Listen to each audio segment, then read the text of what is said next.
Seja bem-vindo ao canal. Hoje vamos continuar a leitura do livro Ed e Lorraine Warren, Vidas Eternas. Não esqueça de deixar o like, se inscrever no canal e ativar as notificações. Se quiser também, deixe um comentário com o nome de um livro que gostaria de escutar. Vamos lá, sem mais delongas.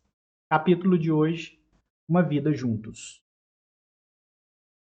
Para a nação, o período natalino de 1967 foi uma época particularmente amarga. Diversos assistentes administrativos de Johnson tinham começado a ver que a guerra no sudeste da Ásia não seria vencida e a violência nos campi das faculdades continuava a piorar. O presidente Johnson, em um discurso natalício, teve a aparência descrita nas palavras de um repórter, entre aspas, como a de um homem assombrado pelos próprios pecados. Para Jack Smurr, contudo, a vida estava melhor do que nunca. Seu emprego na fábrica de doces prometia promoções e um salário maior. Sua saúde estava boa, o corpo forte e esguio, não muito diferente daquele da estrela de cinema, Charles Bronson, com quem todos diziam que ele se parecia.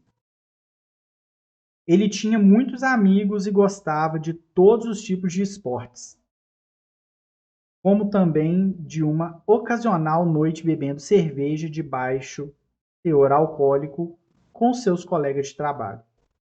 Havia apenas uma coisa que incomodava Jack, que à época estava com 27 anos.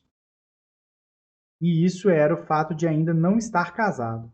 Naquela parte do país, os homens costumavam se casar e formar uma família no começo da casa dos 20 anos. Embora tivesse havido mulheres que, aos olhos de Jack, poderiam oferecer possibilidade de casamento, ele ainda não encontrara aquela com quem valesse a pena ter uma união para a vida inteira. O Natal daquele ano foi uma época para comprar presentes para os pais e para a irmã, de ir às festas e se preparar para a onda de parentes com quem ele sempre passava as festas de fim de ano. Era também época da tradicional festa da empresa, e foi lá onde ele conheceu a mulher com quem se casaria um ano depois, Janet Domoski. Entre aspas, acho que soube de imediato, reconta Janet hoje. Eu gostei muito da maneira como ele se apresentou e o respeito que ele teve não apenas por mim, mas por todas as coisas que eu valorizava. Ele tinha um excelente senso de humor, mas nunca deixou que isso se tornasse cruel ou obsceno, como alguns homens às vezes fazem. Entre aspas, o engraçado, aponta Jack. Entre aspas, é que tínhamos trabalhado na mesma empresa há algum tempo, mas nunca tínhamos nos conhecido.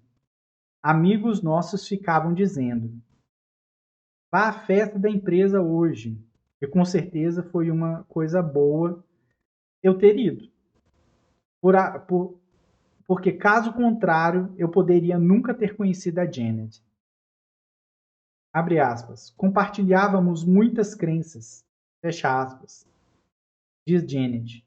Abre aspas. Nós dois éramos católicos, acreditávamos na ética do trabalho. Não concordávamos com muitas das pessoas da nossa idade que curtiam drogas e protestos.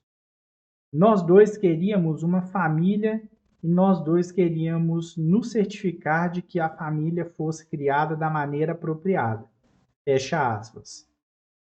Aquele inverno foi a primeira estação do namoro deles, uma época em que o gelo cobria as árvores como fogo prateado ao sol da tarde, em que bonecos de neve com barrigas protuberantes e cenouras como narizes os cumprimentavam, de suaves colinas ondulantes, e em que Bochechas e dedos ficavam dormentes pelo frio.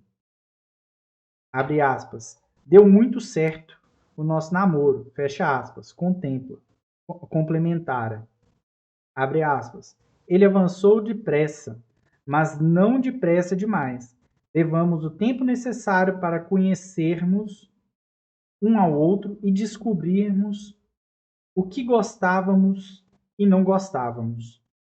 Acho que é por isso que nosso casamento é tão forte. Usamos nosso namoro para resolver as poucas diferenças verdadeiras que tínhamos. Fecha aspas. Ela ri. Abre aspas. E nos divertimos muito fazendo isso. Fecha aspas. Filmes, bailes, festas eram elementos do namoro, assim como encontros com grupos que ajudavam a comunidade. Mais tarde, Jack se tornaria um célebre membro do Lions Club local, assim como Janet se tornaria uma companheira leão igualmente ocupada. Botões apareceram nas árvores, a grama ficou verde. Na zona da mineração de carvão da Pensilvânia, as colinas primaveris são uma mistura ondulante de folhas e rocha, com solos dentre os mais ricos da região oriental do país, contendo do calcário ao xisto. Com abundantes áreas para piquenique e acampamento, Jack e Janet descobriram outro interesse em comum: a natureza. Ao mesmo tempo em que a Pensilvânia faturava quase 3 bilhões de dólares com antracito e outros minerais por ano, na década de 1970 ela também produzia um volume líquido de tábuas de mais de 1 milhão de metros cúbicos por ano. Rios, lagos e terrenos ondulantes emprestam beleza ao interior, e árvores tais como abetos, pinheiros brancos, bétulas, nogueiras e nogueiras pretas lhe emprestam unicidade. As florestas, áreas para acampamentos e margens de rio por onde Janet e Jack caminhavam eram também abundantes em vida animal. O casal desfrutou do espetáculo portentoso do urso negro e, de graça, o veado de cauda branca. Para aqueles que gostavam de pescar, havia riachos repletos de bagres, robalos e trutas. Tudo que você poderia desejar. Então era outono e as colinas ardiam como o encanto irônico de um interior prestes a morrer. Havia bailes da colheita celebrando lendas e mitos trazidos de terras natais muito tempo antes, e havia planos cada vez mais intensos para o casamento, agora que ele fora anunciado oficialmente e aprovado por ambas famílias.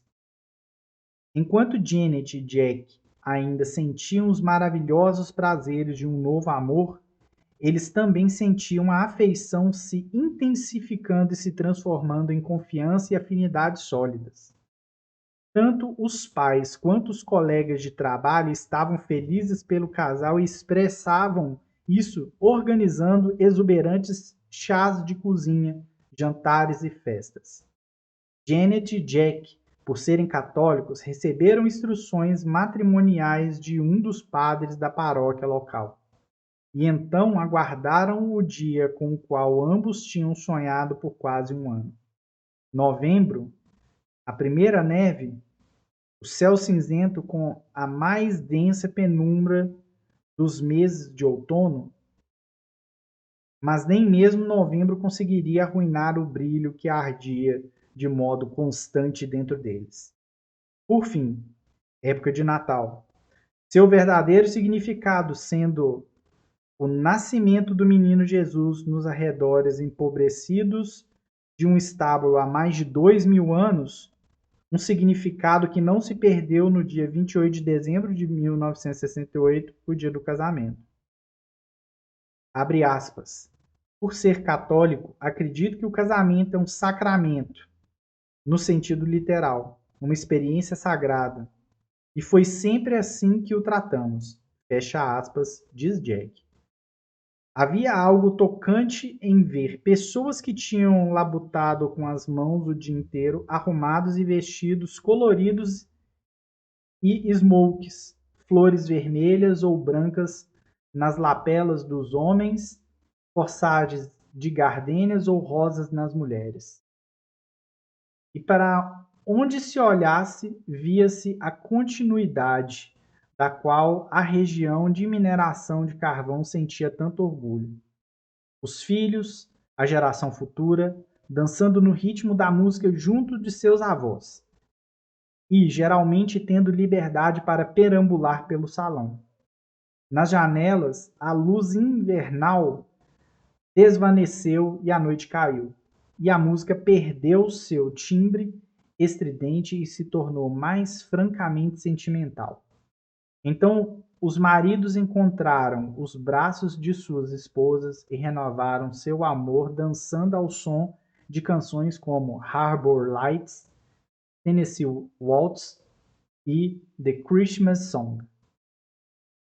E quando se olhava ao redor naquela noite, via-se um casal muito especial.